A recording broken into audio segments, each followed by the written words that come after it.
مرحبا حبايب، شلونكم؟ اليوم راح نسوي وياكم كيكة هشة اسفنجية، كيكة العيد ميلاد. هذول 4 بيضات، هسه نخفقهم.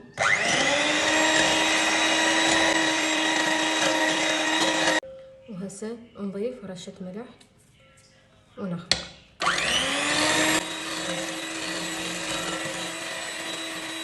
نضيف وهسه نخلي قطرات من الفانيلا ونخفق.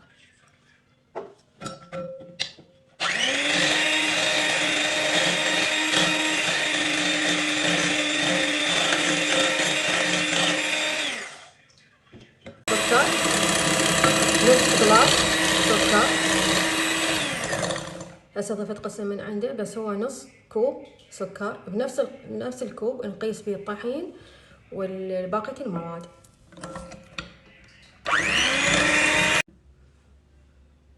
وهسه نضيف محسن الجل مقدار خاشوقة مال الأكل.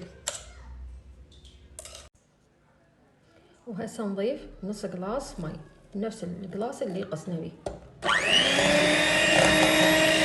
ونلخبط شوية. هسه نضيف ملعقة مال أكل خل أبيض ونخلطه شوية.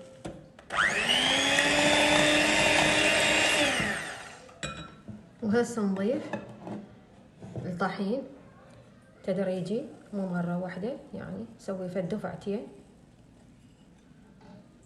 نضيف بيكنج باودر، يعني ما يعادل ملعقة أكل بيكنج باودر.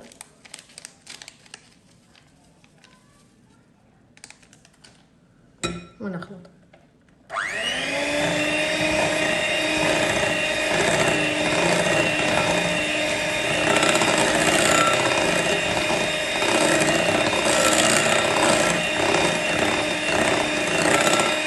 وهسه نضيف الدفعة الأخيرة والثانية يعني مال الطحين ونخلط. ونضيف، نسيت أقولكم، نضيف ملعقتين مال كاكاو باودر.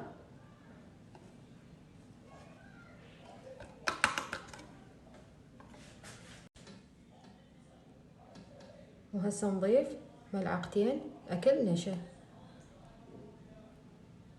حتى يحافظ على قوام الكيكة ما تهبط. وهسه نخلط.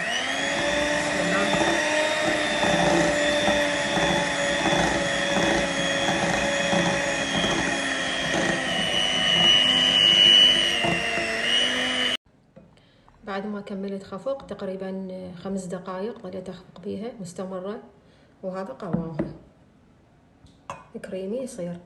وهسه جهزت عندي هذا القالب هذا، وجهزته خليت بيه ورق زبدة مسبق، وراح ادير بيها الكيكة، العجينة مالت الكيكة العفو. راح اخليها بالفرن على درجة حرارة 180 درجة مئوية من الاسفل حتى النضوج. وهسه طلعت الكيكة بعد ما بردت وقطعتها، صارت 3 قطع وهذه الرابعة. وهسه راح اشكلها واخلي الكريمات عليها. وهسه زينتها بكريمة الفراولة، كريمة الشانتيه مال الفراولة. وهسه راح اخلي مربى الفراولة عليها. راح ازين الطبقات بنفس الشي اللي احشيها.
واخيرا بعد التزيين والجهد كملنا الكيكة اليوم عام 2024 بابا نويل. ولا تنسون لايك واشتراك، واذا شفتوا بالوصفة بالصدفة لا تنسون لايك واشتراك وتفعيل زر الجرس. ومع السلامة.